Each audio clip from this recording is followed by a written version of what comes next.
He's a pastor. He motivates people. He looks out for the kids. Yeah. And he's also a Cooper too. Yeah. Yeah. Yeah. On Heart to Heart today, we have Pastor GJ. Yeah. Welcome on the show, man. Thank you so much for having me. I'm really honored to be here, y'all. This is like one of the coolest people I know. So anytime I get to connect with her, we've connected a few times in the hoop space. You've also pulled up on us on some youth ministry events, some not lock-ins, but some camp retreats. So the few times we've connected, you know, I definitely know that I'm in the presence of cool people and good people right now. So thank you for having me. Oh, I didn't pay him.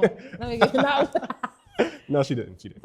So tell us about you a little bit. I know you went to college, you studied communications, correct? Yeah. How has that, brought you to where you are here in this space and just, with helping people and etc.? Yeah, absolutely. So I went to the Fort Valley State. You know, I got a rep for my HBCU, and I got my degree in mass communication, and now I'm a pastor at a church in Stone Mountain, Georgia, called Voices of Faith, and I use a little bit of what I learned from my communication degree to be the best communicator as possible. I think that the gospel is powerful enough to save. I most certainly believe that. But I also think that we play a part in helping people digest it. And I think that's where having good communication skills come into play. Like, you can know the gospel, but if you don't really communicate that well, people might not receive it because they don't understand it. And so for me, I know many people, there's a lot of conversation around the fivefold ministry and things like that. A lot of people, are self-proclaimed prophets and things like that. I don't really see too many people, kind of clinging to the teacher aspect of the fivefold ministry, but I do. And so I just have this weird nerd knack about me where I like to help people understand. And so I give a lot of credit to that, I guess that perk about myself, to what I studied, in school. And also I'm in school right now, pursuing my master's in Christian apologetics. So if you got somebody that want to debate the faith, you ready? Yeah, send them my way. I don't know everything, of course, but I definitely enjoy those kind of conversations. So I know that you work with the kids. Yeah. And these kids need Jesus. I feel like you're just so cool and you're able to relate to them and like spread the gospel to them in a unique way. Yeah. How's that been? Yeah, no, I love it. So I'm also the youth pastor at our church, and those teenagers, they keep me young. So any sense of, coolness that I have, I kind of give credit to them because every day or every Sunday, I should say, they teach me new lingo. And so I remember one time I said something that was, I guess, outdated to them.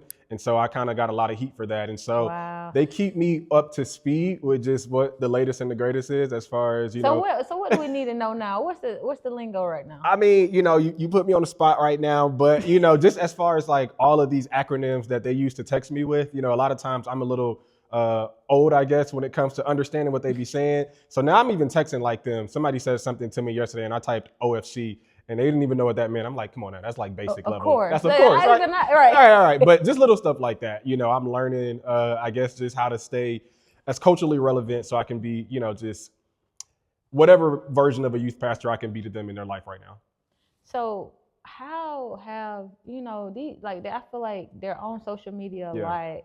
They're strolling a lot. It's a lot of comparison. I feel like mentally, like mental health wise, it's affecting the mental health of not only society, but the kids at our churches. Do you agree? Yeah, no, most certainly. I think that there are a lot of pros and cons to social media, but I definitely think that what you just kind of spoke to speaks to some of the cons.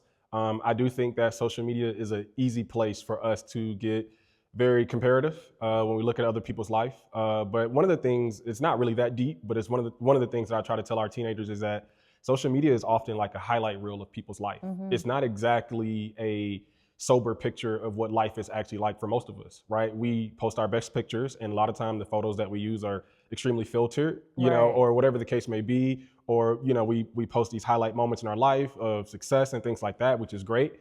But sometimes, when we consume those things on a daily basis, on a moment by moment basis, we look at other people's lives and we think that they must live like this, all the time, when it's just not true. And I think that, one of the conversations that I like to have with our teenagers about that is to just kind of, keep in mind that, you're not an anomaly. Your life is, more similar to other people's lives than you may think. Right. And so just, trying to keep them aware of the fact that comparison, it kills your joy, and contentment in life is something that, I think has kind of landed well with them.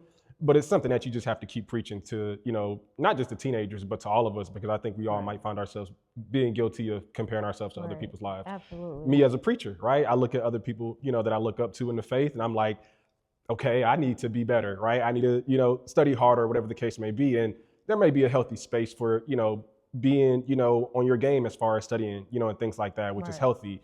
But I also think that, sometimes preachers even find themselves guilty of maybe comparing themselves a little too harshly to other preachers. And sometimes being guilty of, that imposter syndrome, not thinking that you're qualified because somebody else's, 30-second IG clip went more viral. Yours did. Right. Like I thought I was preaching the gospel, right? And, they're talking about, things that may fall short of the gospel. And they're, like, do I need to dumb down or water down my preaching?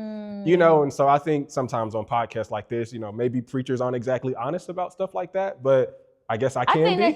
I think that's like what you're saying is not nuanced. Like everybody feels that way at moments. Yeah. Yeah. Sure. Well, that's good to know. Yeah. Because, I sometimes find myself guilty of it. Like, okay, maybe I need to, kind of water down what, I think is, solid preaching so that I can go viral. But is that the right intent, right? Is that what we do it for? And, I love that, the Lord, he just reminds us that, this isn't what you're in it for. And I'm like, but Lord, like, let me argue with you a little bit. If I go viral, then I'm reaching more people with the gospel. You're like, But if I want to go viral, I gotta water it down a little bit. But, that's not the heart, obviously, to have. And so I'm content now with, like, my wife, she helps me with this, right? She's like, okay, your video didn't go viral, but 3,000 people saw it, right? 100 people liked it.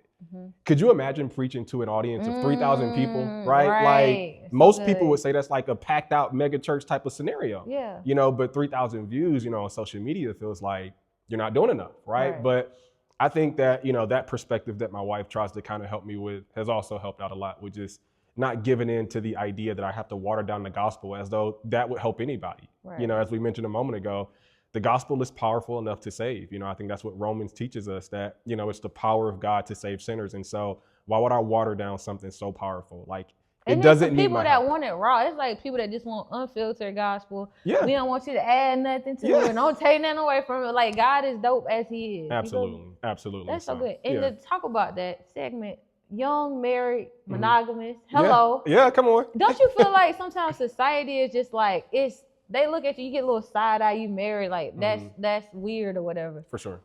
I'm not alone in that. Like you feel that way too? What's sometimes. Your take on that? Yeah, sometimes. Society has their own idea of what relationships ought to be like. But the thing about people like me and you is that we have truth on our side, right? Like God is the one who instituted marriage, but not just marriage, but relationships, right? Like if we want to know what good friendship, is supposed to look like, we got to keep in mind that God is the one who created these things. And so although the world may look at us sideways because we choose to do life, in a monogamous way or in a faith-based way, when I say that, I mean like in a way that coincides with what the scriptures teach about marriage, because, society has their own take about marriage.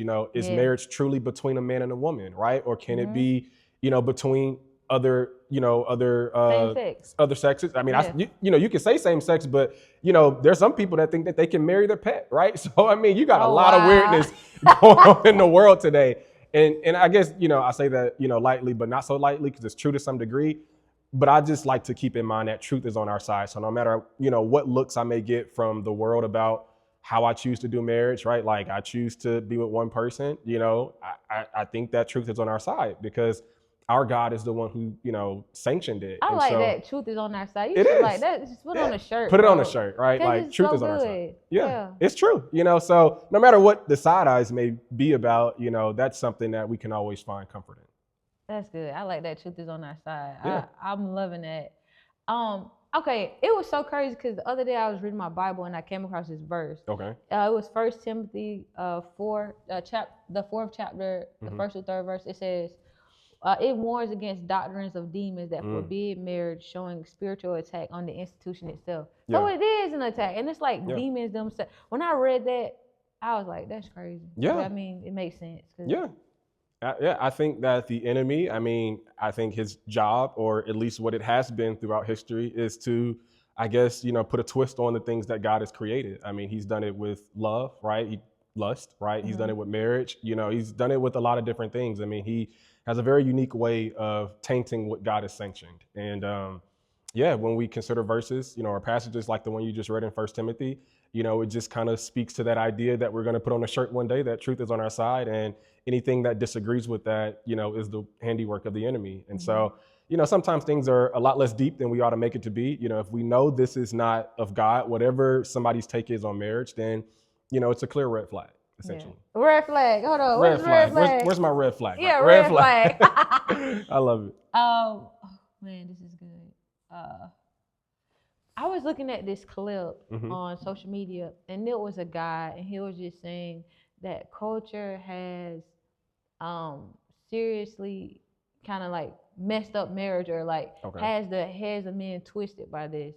And at first I was like, huh? And then I listened. So he was like, men think they are only supposed to protect and provide. But he was like, the man's job is also to be the spiritual, what's it called? What am I saying? Maybe spiritual covering as well. The spiritual covering in the spiritual one that keeps them grounded of the household. Like that's a major job of, you know, a husband. For sure. You know. So when they said that, it kind of put a lot of things in perspective, because you can protect and provide, but if you're spiritually not connected with God, it's gonna make everything harder. That's good. I mean, from a male perspective, what do you think about that? Yeah, no, I think that's spot on. I think that can also fall under the category, if you will, of protection, because I mean, it's one thing to be able to fight off, you know, a burglar coming into your house. You know, that's one thing, but you know, what about, you know, when there are spiritual attacks, you know, coming on your kids or on your relationship itself? I think, you know, as a man, you should be capable of, you know, praying and warring in the spirit and fighting, you know, not just, you know, on behalf of, you know, the church, right, as a pastor, right? Like, because it's easy, you know, to go to church and pray for whoever, you know, that is asking you to pray, you know, but when you go home, like, is that the same energy, right? Like, can you pray for your family? Can you pray for your kids, right? Like, not everything is a flesh and blood type of battle. I mean, the scriptures teach us that, you know, we don't war, you know, in the flesh, but, you know, these things are spiritual battles that we often find ourselves in. And so I don't think that stops when we go home, right? It doesn't just ring true in the church, but also in the home as well. And I think that, you know, we've been given, you know, weapons to fight with. You know, the weapons that we fight with aren't carnal, but they're mighty in God, you know, for the pulling down of strongholds. Talk about it! And you gotta say that, run that back again. Right. So, right. So basically, you know, the weapons that we fight with, they're not carnal, but they're mighty in God for the pulling down of strongholds, which is certainly true in the home as well. And so I think that, you know, that can fall under that idea of provision and protection. And so I think maybe the issue is that our definition and our understanding of protection and provision may be limited to just things that I guess are more common. Right. So I guess if somebody's saying that the man's job is to protect and to provide, I guess I would be looking for them, before I disagree with them, I would be looking for them to just explain the full scope of what that looks like. Right. So what do you mean when you say protect and provide? And I think that you have to include, I guess, the spiritual side of that as well. Yeah, that was good. That was good. Thank you.